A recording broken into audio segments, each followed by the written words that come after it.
to the Healing Insights 70-day course. We are still working on step 2, releasing emotion. We are on day 24. Today my healing insight is we have to feed our systems with emotional well-being. This healing insight is something that I picked up from the Truth About Cancer Summit in 2015. I learned so much from this free online event. It was amazing to me to realize that so much illness is caused by lack of self-care, as well as misinformation provided by the medical community. I am just so grateful that there are people like Ty Bollinger that are brave enough to ask the hard questions that need to be asked. This healing insight stuck with me, I guess, because at the time I was working so hard on my own emotional well-being. It seems like we do a decent job of taking care of our physical bodies, and that's about it. We sleep, we eat, we bathe, and those are all physical needs. But what about our emotional well-being? I think as children, we are taught that we are not supposed to cry, that we are not supposed to express our emotions because we will be thought of as weak. I grew up around several boys, so I was a tomboy, and I toughed things out in many ways. I think this has served me well at times, but it also has been something that made me think I had to hold in my emotion and just take it. I mentioned this to my pain specialist during the injection that I believe triggered the week-long migraine that I ended up with in May of 2014. Anyway, the doctor asked me what part of the country I was from because I chose not to go under anesthesia. I told him I was from the Southwest and that I did grow up by some farms, but I did not grow up on a farm.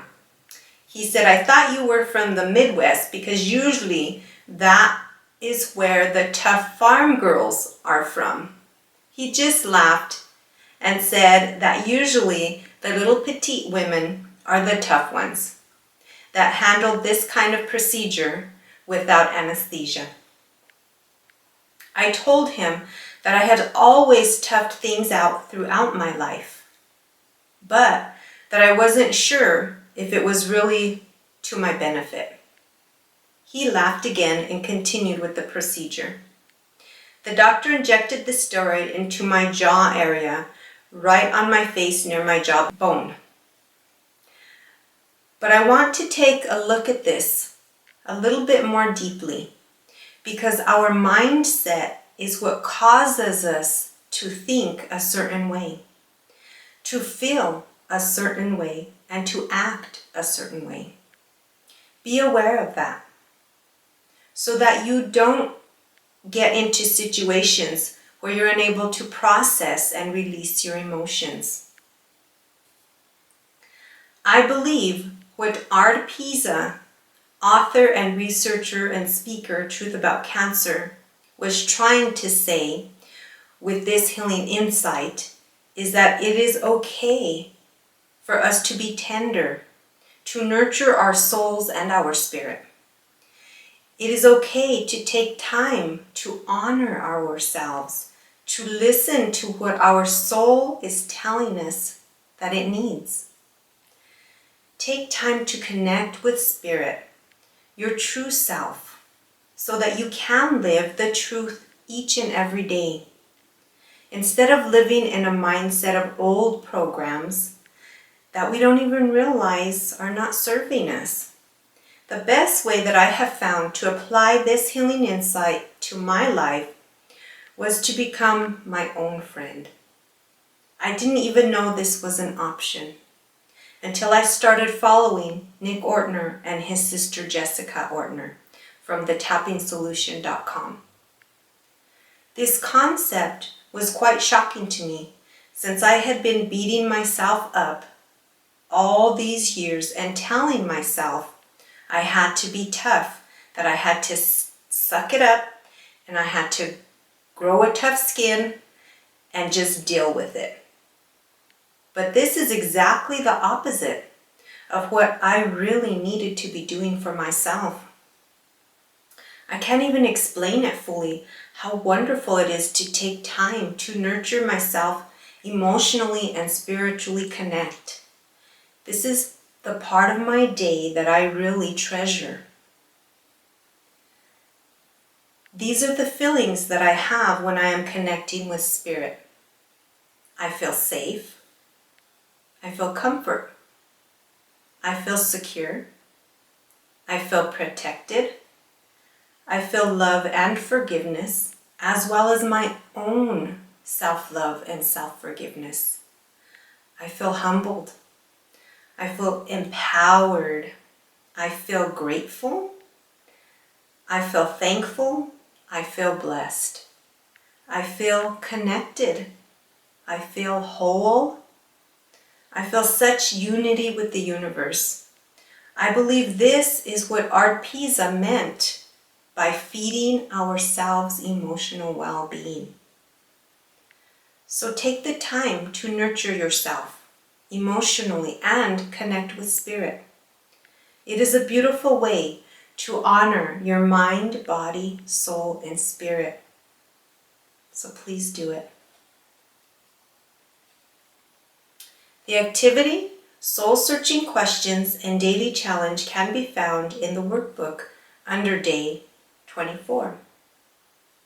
You can pause the video now if you need to get your pen and notepad, or if you want to print out the worksheet that I have created for you, please do so now.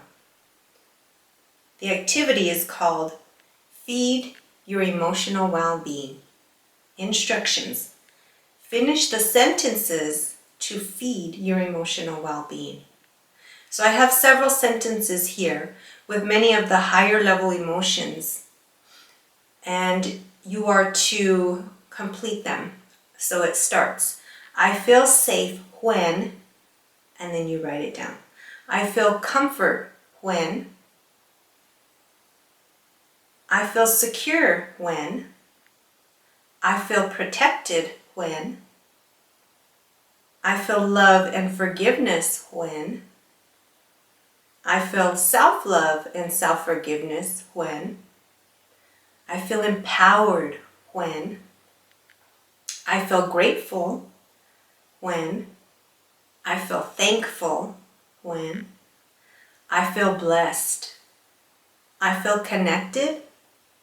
I feel whole. I feel such unity with the universe when. So take as much or as little time as you need and fill that out. Be honest. Be courageous. All right, moving on. Soul-searching questions. What higher level emotions from the Feed Your Emotional Well-Being activity helped you nurture yourself emotionally? So which one of those emotions really connected with you, really made you feel special? Which sentences were easier to finish and why? How did these higher level emotions help you connect with Spirit? Daily challenge. Turn hope into action. Be your own friend. Compliment yourself morning, noon, and night. Give yourself some praise today. So it's that easy. Whenever you go to the mirror or whenever you're going to take a selfie, just give yourself a little bit of praise. Say, awesome, you did a great job just finishing day 24. Whatever it is, celebrate those little successes because success builds on success. Be your own friend. All right, I will see you in the next video.